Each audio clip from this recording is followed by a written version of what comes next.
Video ini saya buat agar bisa buat pelajaran saya dan teman-teman yang mau berangkat atau pulang dari Malaysia, agar teman-teman tak tergiur bujuk kerayuan tikung ilegal Malaysia. Awal mula 2017 saya berkeinginan ke Malaysia.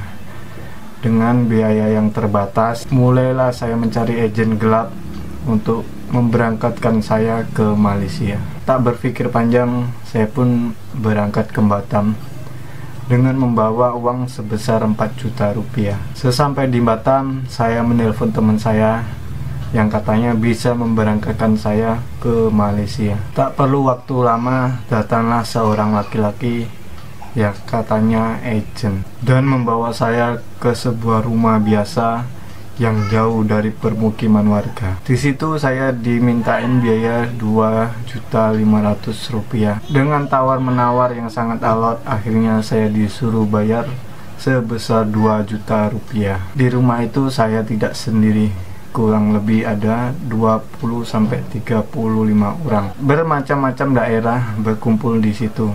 Ada yang dari Flores, Sumatera, Jawa, dan lainnya. Tapi terlebih paling banyak adalah orang Lombok. Dan ada juga satu orang perempuan yang katanya itu orang Malaysia dan membawa anak kecil. Tidak tahu apa alasannya kenapa ada orang Malaysia mau mengikuti jalur ilegal ini. Pada jam 6 sore saya dan yang lainnya dibawa ke sebuah tempat yang lebih jauh dan lebih dekat dengan pantai. Di situ saya dan lainnya dikasih plastik sampah untuk membungkus barang-barang kami. Setelah membungkus barang-barang kami, saya dan lainnya disuruh berjalan ke arah sungai. Satu persatu kami pun berjalan, dan di sungai itu sudah ada yang menunggu beberapa orang termasuk Kapten Bud. Setelah semua naik bot kami pun berjalan perlahan-lahan menyusuri sungai. Dan tiba-tiba kapten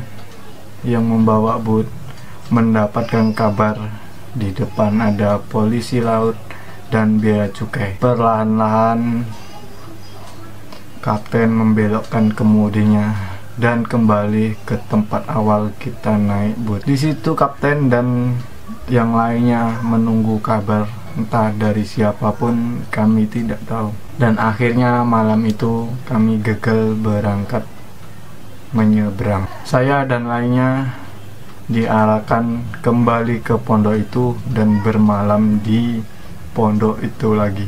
Dan di saat itulah kami berkenalan satu dengan yang lainnya. Dari 30 orang ini ada 10-17 orang yang korban penipuan dan dijanjikan masuk secara sah ke Malaysia. Singkat cerita, keesokan harinya pada pukul 8 malam kami dan lainnya disuruh siap-siap kembali dan berjalan ke tempat tadi malam kita naik bot. Setelah semua naik bot pun berjalan dengan kecepatan yang sangat cepat sekali, sampai-sampai bot ini tidak terasa di atas air tapi serasa terbang. Saat masih di perairan Indonesia, ombak tidak begitu besar, tapi saat sudah memulai masuk ke perairan Malaysia, ombak terlihat seperti gunung-gunung besar.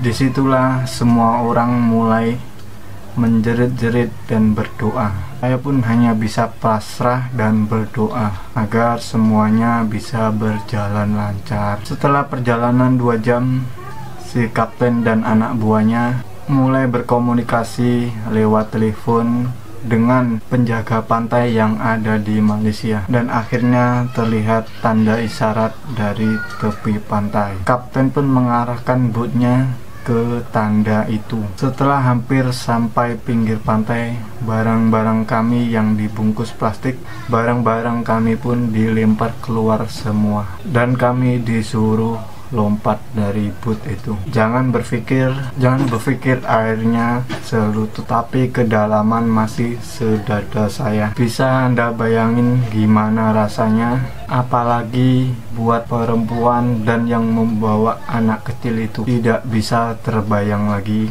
Setelah saya lompat dan kenyang minum air laut, saya mulai mencari barang-barang yang dibuang tadi. Terlihat juga puluhan orang yang sudah menunggu dan akan pulang ke Indonesia. Dan terlihat juga ada yang membawa anak kecil lagi. Setelah saya dan lainnya turun dan berkumpul, kami digiring oleh dua orang. Satu orang Indonesia dari Lombok dan satu orang lagi dari Malaysia. Saya diajak berjalan menelusuri hutan dan perkebunan sawit. Kurang lebih kemungkinan ada 1 jam kami berjalan menelusuri hutan dan perkebunan sawit itu. Setelah sampai di tengah perkebunan sawit, kami disuruh berganti pakaian yang bersih. Dan di situ kami dipaksa untuk membayar 300.000 atau 100 ringgit Malaysia dengan alasan uang pantai. Ada beberapa orang yang menolak karena sudah kehabisan uang. Ada juga yang dipukul karena membantah arahannya. Karena saya masih mempunyai uang yang lebih dan takut, saya pun membayarnya.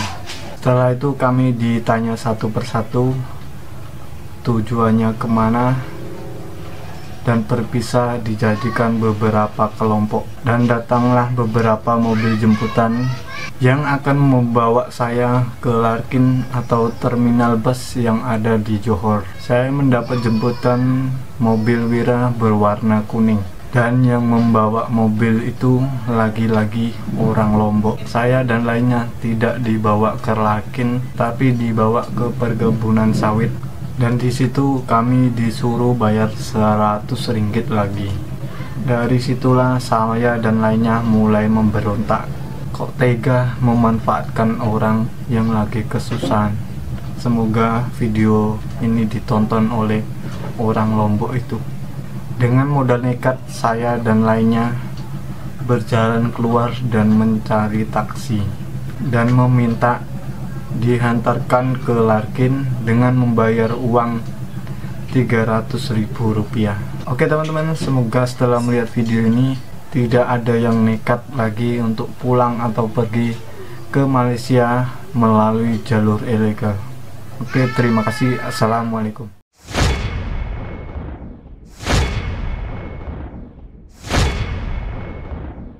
Begitulah kepayahan mereka ini memasuki Malaysia melalui perairan kita secara haram. Namun di sebalik pengakuan saudara ini, apa yang kita faham? Siapakah dalang di sebalik kejadian ini? Lihatlah keuntungan mereka bagi seorang pati yang memasuki negara ini. Mereka dijanjikan peluang kerja yang cukup mewah di sini. Akhir kata, siapakah lelaki warga Lombok itu? Kalau pintu masuk negara Anda bisa dibayar dengan ringgit, itu sia-sia.